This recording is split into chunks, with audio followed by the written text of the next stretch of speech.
Okay, Assalamualaikum warahmatullahi wabarakatuh, and morning, good afternoon, or good evening, whenever you watch this video.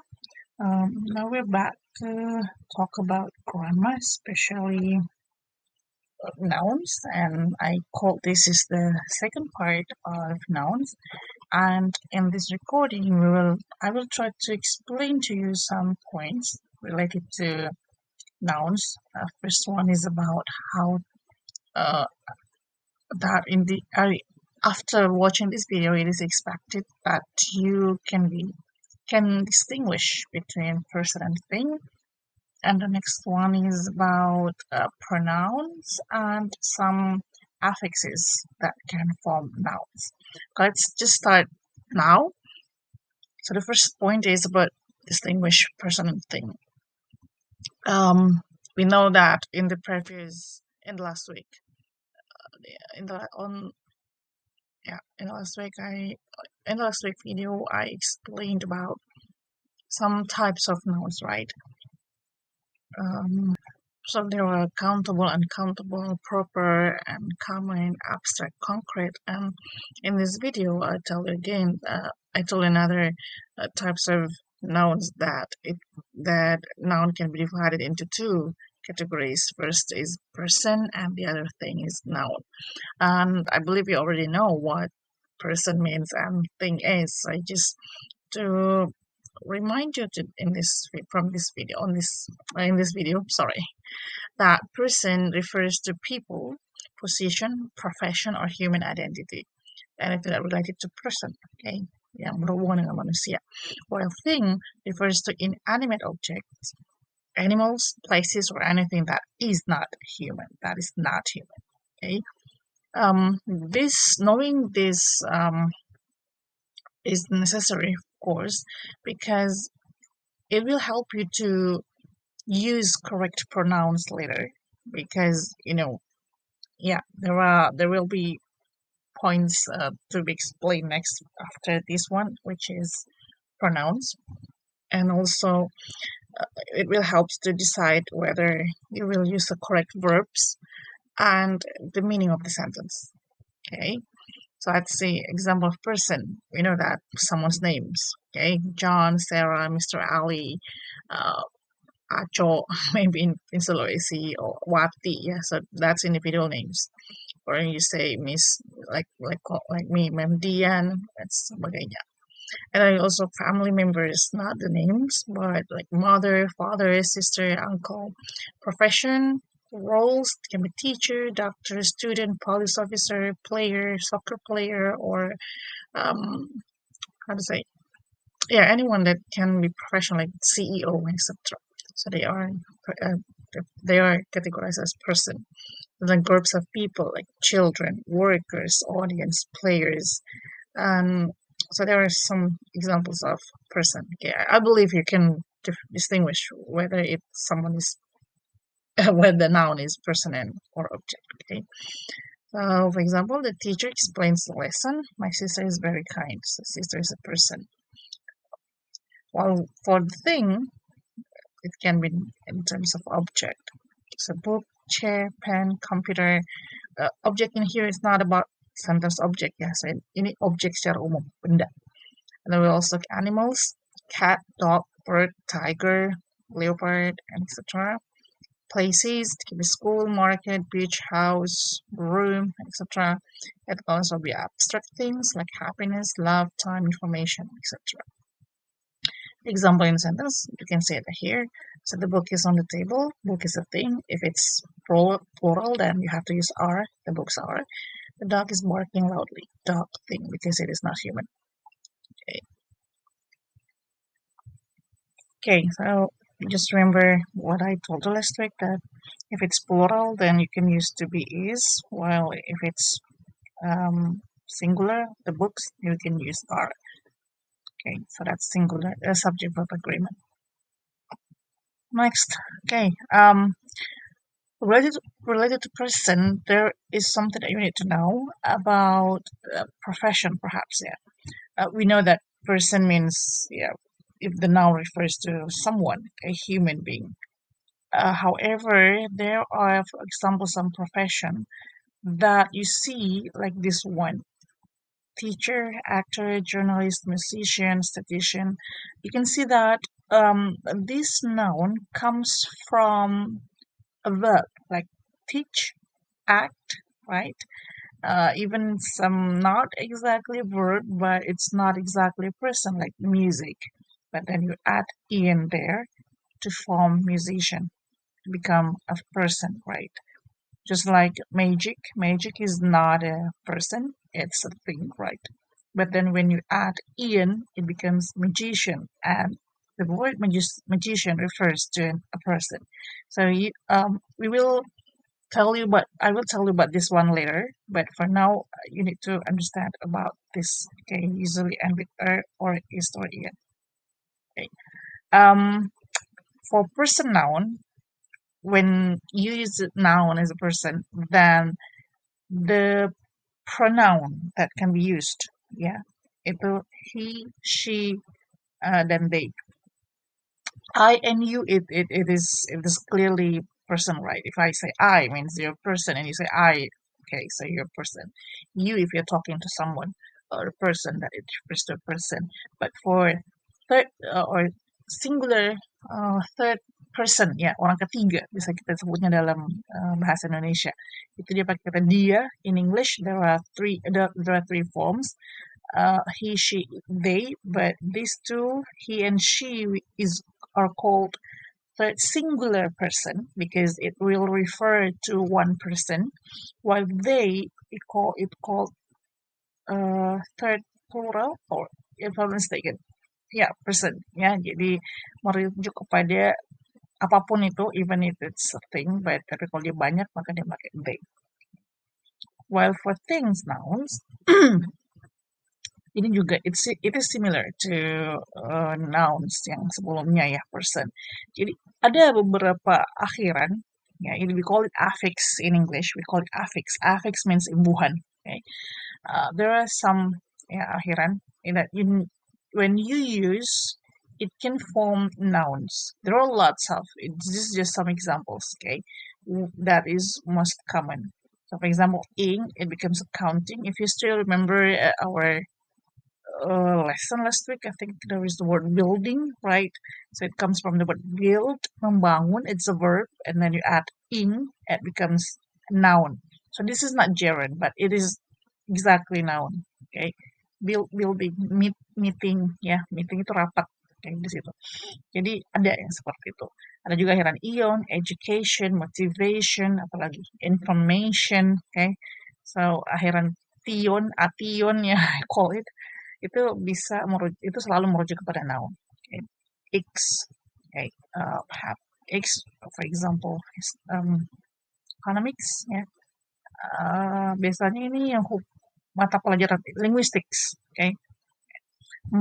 Development, achievement, happiness, sadness.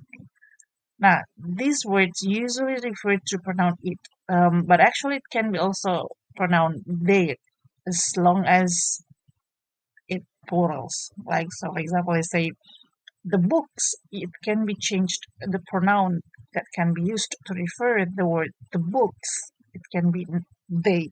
So they can be used for person and things, okay? While it is only for nouns and it is only for singular. So if the nouns are person, you use he or she if it is singular, but if the noun is a thing, you use it if it is singular. But if the nouns are plural, you can use they, whether it's person, whether they are person or they are things. Now let's do pronouns. This is very important for you to know because my experience as writing lecture, I found some students sometimes confused even to use a correct pronoun, okay, in writing especially. So pronouns, you know that this one, which, that, okay, you can read it here. This is who, which, that mostly will be used when you learn about adjective clause later. If you still remember what I told you during writing class when we talk about types of sentence, I mentioned about 3 types of dependent clauses, and one of them is adjective clause. So mostly this who, which, that will be used in that clause. Okay. So you can see here, this is my friend. My friend is only one, so I use he. This is my book, I use it. Next, examples in context. For example, accountant. My boy is an accountant. Accounting is a thing. So you need to remember this one, okay, guys. Ini jangan sampai kalian lupa perbedaan antara person sama thing. Ini yang ditakutkan nanti kalau kamu tidak menguasai akhirannya, ini kamu tidak apa ya istilahnya, jadinya tidak bisa membedakan antara person sama thing. So be careful. Like Mr. Boy is an accountant at the bank. Jadi kalau kamu pakai pronoun setelahnya, kamu harus pakai he. Okay? Kalau accounting, I got a job in the field of accounting. Jadi nanti kalau ada pronoun setelahnya, kamu akan pakai it jika dia merujuk kepada accounting. Okay? Just like statistician. The company hired a statistician. Ini akhiran ian ya, sama seperti tadi musician, magician. Itu mostly dia akan merujuk kepada manusia. Profession mostly. Jadi itu dihafal aja karena memang tidak ada rumusnya deh ya. Jadi untuk itu nanti dipelajari lebih jauh ketika kamu belajar morphology on the second semester. Ada statistics, itu merujuk pada thing. Biasanya kalau pakai S itu merujuk kepada field of study like physics, right? Apalagi yang pakai S ya? Economics. Okay. Pakai S itu merujuk kepada benda. Jadi hafal aja, ntar ada ini ya, listnya. Nah, salah satu tes bahasa Inggris that you will take in the end is called TOEFL. So in TOEFL there is question about structure grammar. So be careful when there is sentence like this. The accounting prepared the report. Accounting means a thing, right? It refers to a thing. It won't do anything. It cannot do anything. So this sentence is incorrect. Tidak benar. Karena bagaimana bisa accounting menyiapkan sesuatu, menyiapkan laporan? The subject who can prepare the report must be human, right? Makanya the correct word is not accounting, it's accountant. Just like when we say he is a good statistic. So he means a person, right? While statistic is a thing. So you cannot use statistic to refer to a person. You have to use a good statistician. So because statistician means a person, akhiran ian, yang merujuk kepada person. So this is very important for you to remember. Make sure you learn what you find outside. You can find a list of prefix. Okay, but just wait. Now we will talk about that. So prefixes and suffixes. Some minutes ago, I mentioned about affixes. Okay, so affix means imbuhan. Tadi saya sebut imbuhan ya. Nah, kalau bahasa Indonesia kan ada imbuhan, ada awalan, ada akhiran kan. Sama dengan bahasa Inggris. So we have awalan, we have prefix. Just remember preview, prehistorical, apalah. Pokoknya yang kata-kata pre itu pasti bermakna sebelum ya. Jadi prefixes means awalan. Suffixes means akhiran. So you need to remember this one, the terms, because you will learn about this two later, even in the subject of introduction to linguistics or in morphology later. Okay, jadi materi kedua adalah prefix dan suffix. Okay, so when we talk about prefix and suffix, we have what we call base word. Jadi base ini let's say kata dasar lah kalau dalam bahasa Indonesia ya. Even kalau dalam linguistik sebenarnya base ini masih bisa ada root gitu. Ada istilah root itu akar. Tapi oke lah, untuk sekarang pemahamannya saya dikasihin aja dulu ya base word. Jadi base word itu kata Indonesia juga kita artikan aja kata dasar. Nah, nanti prefix sama suffix ini disitulah di base word inilah dia melekat. Okay, so prefix will be attached at the beginning of the base word. Let me say base aja ya. Jadi whenever I say base, itu artinya base word, kata dasar ya. While suffix will be attached to the base, to the end of the base. Jadi prefix melekat pada awalan, pada depannya kata base ini, sementara suffix pada akhirannya.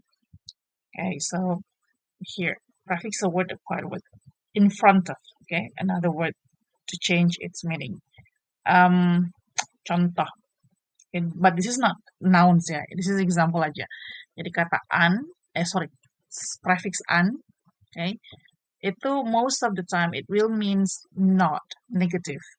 So if you add it to the base, it will change the meaning to a negative one. So for example, the base is happy. Happy means bahagia. So if we add un in front of the happy, it becomes unhappy. It becomes something that is not not happy. Ya, pokoknya dia bermakna sebaliknya, tidak berbahagia. Ya, while prefix list itu ada banyak. Actually, this one kalau noun untuk suffix mungkin untuk prefix kurang ya. Jadi memang yang diberikan contoh di sini adalah verb. Ya, jadi ini contoh prefix deh ya. This, un, miss, read. Jadi disapprove, unlike, unfollow. Misalkan dengar ya unsubscribe, kan dengar kan ya gitu ya. Jadi kalau untuk un di situ bukan berarti unsubscribe, tidak unsubscribe. Nantilah mungkin ya di mata kuliah morfologi dijelaskan lebih jauh deh ya. Jadi un itu bisa bermakna negatif, bisa bermakna kebalikan. Jadi kamu kayak subscribe orang, terus unsubscribe. Jadi kamu awalnya berlangganan, terus kamu tidak berlangganan. Awalnya kamu follow, kamu unfollow. Gitu. Itu yang salah satu maknanya. Makna yang kedua yang tadi negatif. Jadi happy, dia tidak happy. Ada misread dan segala macam. But you see, the point in here is this comes before a proof. Un comes before like, miss comes before lead, re comes before do. So they appear at the beginning of the word, okay, with the base.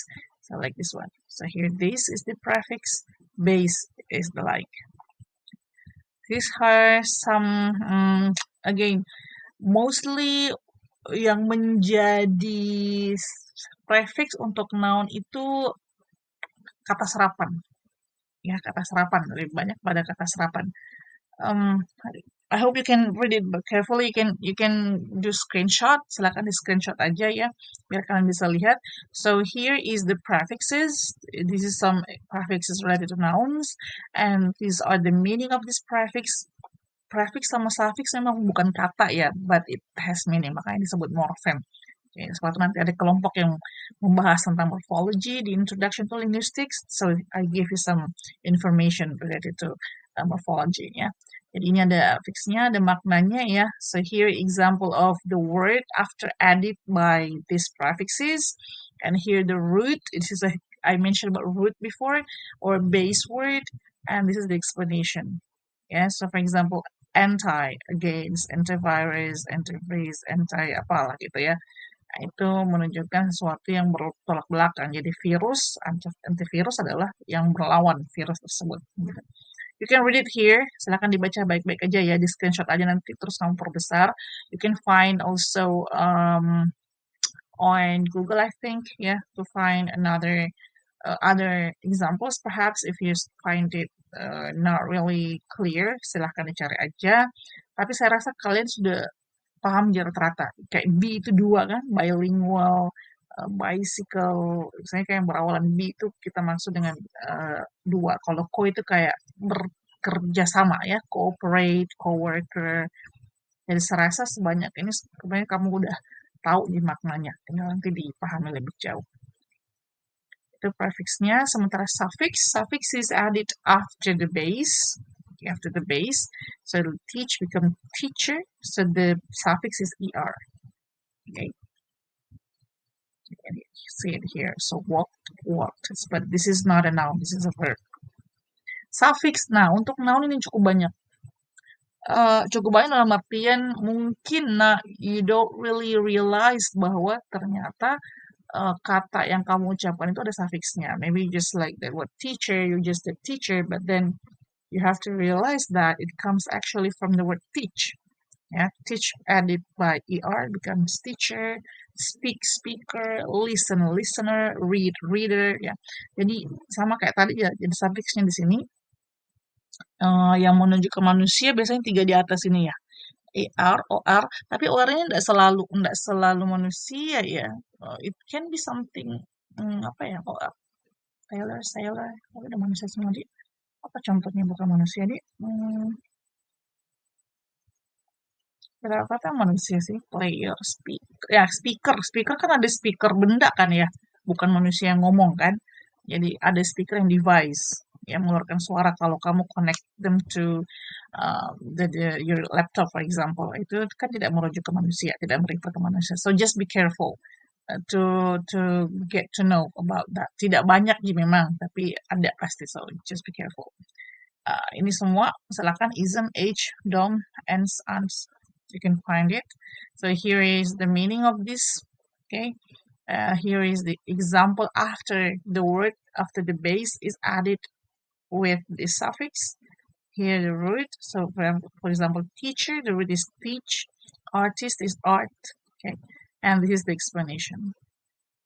Okay. I hope you can find this one useful. Okay. Now we move to pronoun. Ya, pronouns ya agak banyak ya. There are some points related to pronouns that you have to learn. We have personal pronouns, possessive, indefinite, reflexive, and intensive. So let's just start. Pronouns. Pronouns are words that replace nouns. Groups of words function as nouns or other pronouns. The word that a pronoun replaces or refers to is called its antecedent. Every pronoun has an antecedent, even if it's not in the same sentence. Contoh, for example, Samira loves watching movies, but she is not fond of horror films. You see here we have pronoun she, which refers to Samira. Okay, so pronouns always have antecedents. Kapanpun kamu pakai, makanya kita dilarang kalau menulis, especially paragraph, you cannot start your paragraph by using the word he, she, they, or we, because the reader doesn't know who these pronouns refers to. Jadi kalau kamu tulis kalimat, actually try to avoid using just say she is my, for example, she is reading she's reading a famous novel, for example. Try to avoid using the word she because I, as a reader, doesn't know who is this she. Okay, try to use like the beautiful girl, the girl with long hair is reading a novel. Then the second sentence you can use she because when you use she on the second sentence, I may understand because probably my assumption you have used the antecedent on the first sentence. Ya, jadi hati-hati ketika penggunaan pronouns di awal kalimat, especially in paragraph or in sentence. Nah, ada yang disebut personal pronouns. Okay, personal pronoun refer to specific people, places, things, or ideas by indicating whether the noun is in the first person, second person, or third person. Personal pronouns like nouns can be singular or plural. So ini kalian harus tahu ya. Jadi kalau yang singular itu contohnya yang ini. Kalau plural ini. Tapi ya tapinya nih ya. Walaupun di sini I itu masuk ke dalam singular, you juga masuk singular, tapi to be-nya beda ya guys ya, adik-adik. So I ini to be-nya adalah am, always, all the time. You cannot change that into is, nggak boleh. You itu to be adalah are. Oke, jadi walaupun nanti are itu kan tadi misalnya saya kalau the books, saya bilang the books pakai are, the book pakai is, ya kan? So it implies that are is used for plural nouns. However, for pronouns, you always use are. For you, sorry, for pronoun you have to use are all the time, just like I always am. Ya, jadi ini pengecualian, selalu diperhatikan. Now, third person singular. Pokoknya apapun punya pertanyaan jelas, third person itu orang ketiga. Ya, orang ketiga, kita sebutnya orang ketiga tunggal, karena singular tunggal kan. Third person singular pronouns such as he, him, she, and her, and it expresses gender. Jadi kalau kamu pakai he, maka harus merujuk kepada laki-laki. Oke, kalau she, dia harus merujuk pada perempuan. Sementara kalau dia inanimate, bukan manusia, thing tadi kan, dia harus pakai kata it, kalau dia tunggal. Oke, so this is have to remember.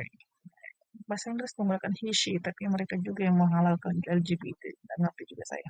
Ya, trans ini, trans kan, jadi kan bingung sendiri nanti. Jadi, the common mistake that I found dalam apa ya, writing gitu ya, yang paling sering saya temukan dalam writing adalah when the students write a paragraph, the beginning of the paragraph starting the kalimat awal, the first sentence, probably he used he, for example, but then after the second sentence or the third, fifth sentence, it start changing, it becomes she. So be careful, hati-hati deh ya. Jadi karena perubahan he dengan she artinya you merubah gender orang. Okay, jadi hati-hati penggunaan he should be consistent. You have to know to whom it refers to. Okay, so first person, second person, third person. Jadi semua dikatakan first person deh ya, walaupun dia walaupun dia adalah nanti orang ketiga tunggal, walaupun tapi dia merujuk kepada benda, tidak, itu penyebutannya, apa penyebutannya aja. Ya. The apple was picked by me. Samira will buy coffee for you. Aaron gave him the laptop.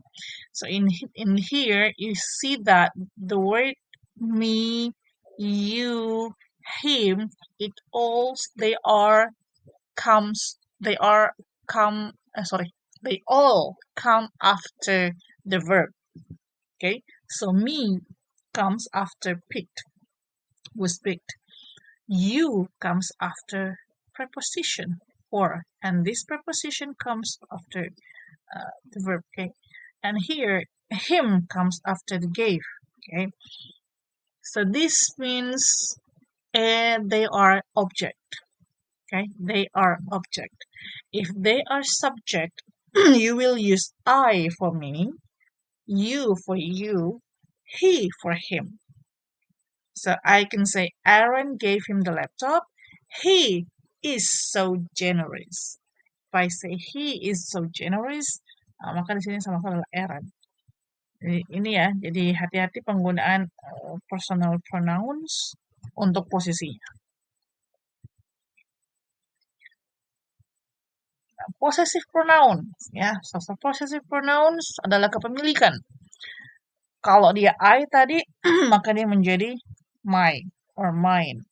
You menjadi your or yours. Third person, he, his, she, her, atau hers, its.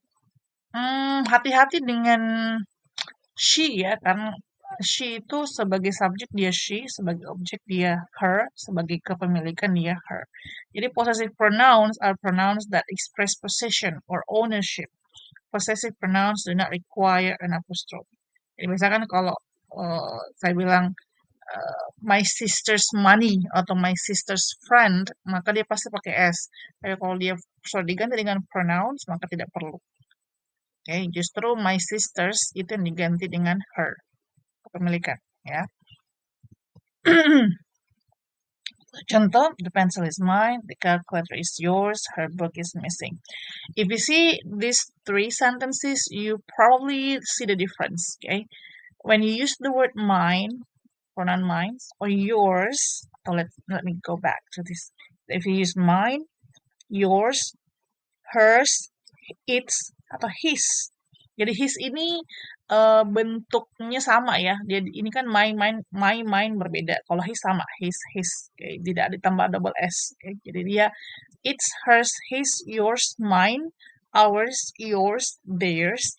If you see this, the use of these words, these pronouns in a sentence, you will see that they are not followed by a noun. tidak ada noun di belakangnya, ya. Tapi kalau dia pakai her, ya saya balik lagi ke depan ya, saya pakai my, your, his, her, our, your, their without s, maka I will add noun after that. So I will say my book, my pencil, your calculator, their friends, harus ada. Tapi ketika menggunakan kata my or mine, mine tidak boleh ada. Jadi nounnya datang di depan. So a friend of mine, the pencil is mine. Okay, this calculator is yours. This woman is his, gitu. Atau this girl is his girlfriend, bisa juga demikian. Ini memang untuk his ini yang laki-laki ya, karena ini sama dia positifnya. Semoga dipahami dikit ya perbedaannya, Dek. Nanti ditanya lebih lanjut lah di kelas. Kalau ada kata indefinite pronouns, ada kata indefinite, ya in itu nomor negatif. Oke, jadi dia tidak merujuk kepada refer to no particular person or thing or quantity. Makanya disebut dengan indefinite pronouns karena tidak jelas, bukan tidak jelas ya, maksudnya tidak merujuk pada spesifik satu orang. Jadi kalau all, few, any, both, each, either, every, few, many, most, much itu tidak merujuk kepada ini ya. Kita sebut dia indefinite pronouns. Nah, ini kayaknya salah coba ini. Ya, berikutnya ada intensive pronouns. Okay, so intensive pronouns means means a type of pronoun that also refers back to a noun or pronoun within a sentence. Unlike reflexive pronoun, this pronoun only emphasizes the noun or pronoun in the same sentence. So for the word myself, yourself, himself, penggunaan ada self-nya. Perlu diperhatikan di sini, Dek. Ya, kalau kalian ingat dengan irregular pronoun kemarin ya, ada penggunaan F yang berubah menjadi V. Ya, di sini termasuk ya. Jadi our itu kan maksud saya dan kamu gitu kan, jadi kita gitu. Jadi dua orang kan, lebih dari satu, maka F-nya diubah menjadi V. Sama your. Jadi oh ya, mungkin dari tadi saya lupa menjelaskan. Jadi kapan ada you singular, kapan ada you plural. Jadi you singular ya, if you are talking to someone else dan dia hanya satu orang. Jadi kalau bahasa Indonesia kita bilang kamu gitu. Kalau dia plural kita artikan kalian. Paham nggak sih ya? Semoga dipahami ya. Jadi kalau maknanya adalah kalian, saya ngomong sama kalian, kaliannya itu lebih dari satu orang. Tapi kalau saya bilang kamu, maka hanya satu orang. Jadi ketika saya bilang I'm talking to you, means I'm talking to someone, only to one person. But if I say I'm talking to you, sama ya. Yang bedain cuma di sini aja. Sorry. Jadi kalau they are talking, bagaimana bahasanya kalau yourself ya? Don't talk to yourselves. Jadi jangan merujuk bicara pada diri sendiri gitu. Jadi kalau saya pakai yang ini, itu artinya saya ngomong kalian gitu loh. Biar beda dia ini. Ini themselves jelas. Jamak ya karena they. Contoh. Ya, I myself baked the cupcakes. You must record your progress yourself. She herself took the photos. Jadi, the intensive pronoun myself emphasizes the subject of the sentence. Ini dia emphasizes you. Okay, beda kalau ini ya, herself. Ya, I think that's all ya dari ini. Mungkin ada yang satu kurang di sini kali ya. Di sini reflexive pronoun. Ya, di sini harusnya reflexive pronoun. Ya. Sama dia. Oke, that's all mungkin dari saya untuk ininya. Jika terkait dengan materi pekan lalu, mungkin yang harus tetap kalian perhatikan adalah subject verb agreement ya, karena pronoun tadi kan ada singular plural, dan last week kita sudah belajar tentang singular plural, semua masih diingat. Juga yang cukup penting di sini di materi ini adalah prefix dan suffix tadi ya, yang membentuk noun, karena kalian harus membedakan gitu, harus bisa membedakan mana manusia, mana yang bukan. Tadi saya di awal mengatakan bahwa salah satu manfaatnya karena nanti harus paham makna kalimat ya. Jadi memang deh, karena di kalimat itu kan bukan cuma tentang grammar, tapi juga tentang makna. So make sure ketika kamu bikin kalimat yang masuk akal. Kayak tadi jangan sampai accounting yang bikin kalimat, harusnya kan accountant. Okay? Jadi this is why you need to be able to differentiate between person and thing. Dan juga tadi tetap harus menggunakan ilmu singular pluralnya, ya, subject verb agreement-nya supaya ketika membuat kalimat kalian menggunakan kata kerja yang merefer kepada subjek yang benar. That's all mungkin ya untuk hari ini. Thank you so much for watching this video until the end. I hope you can understand the explanation. But if you still have any question, you can ask in the group before doing the quizzes. Thank you. Wassalamualaikum warahmatullahi wabarakatuh. Good morning, good afternoon, and good evening.